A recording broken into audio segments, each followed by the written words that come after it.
One who's given a quote today says the president's support for inviting Russia back to the G7 just after they meddled in the election to support his campaign will leave millions of Americans with serious questions and suspicions. Again, that from Chuck Schumer. And then from the Republican Ben Sasse, this is weak. Putin is not our friend. He is not the president's buddy. He is a thug using Soviet-style aggression to wage a shadow war against America, and our leaders should act like it.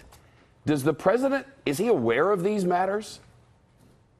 I think he is. The president feels like whenever you have an adversary, it's important to talk to them. And I think that's what he was getting at this morning. But, you know, not only will there be members of Congress who disagree with this, but also our allies around the world. And they'll say that basically we're probably rewarding bad behavior if we allow Russia back into the G7, what used to be the G8, without having them change their behavior. Since the Cold War, we've never taken such a stand as regarded to Russia, have we? No, this is completely new, and you know we kicked Russia out of the G8 in 2014, and there's just been this view that they haven't changed what they were doing in Ukraine.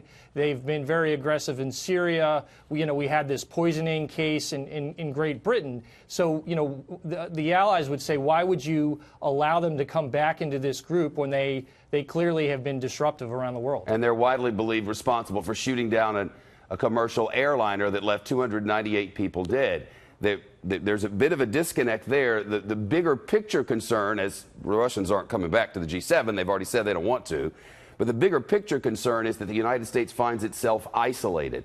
Practically speaking, 1 against 6 at this conference. What does that mean for relations? What does that mean practically speaking? Yeah, I mean, the president and his allies have said that America first doesn't mean America alone.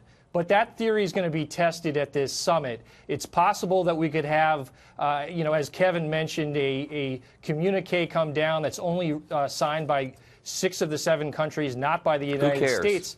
And right, exactly. But I mean, the concern is who will care about that? What does that change?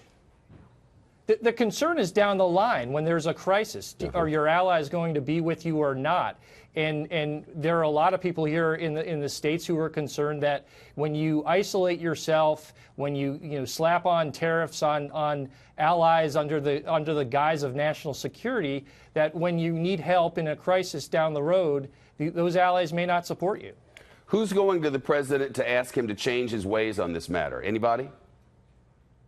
Well, you have some Republicans are certainly concerned with this. I think there's some advisors who would privately not like this idea of allowing Russia back into the G7, the G8.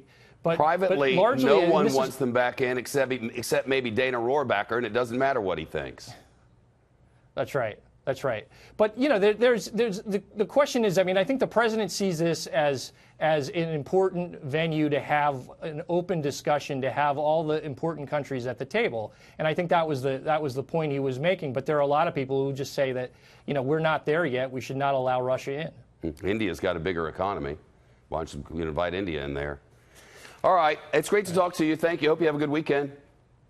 Thanks, Chuck.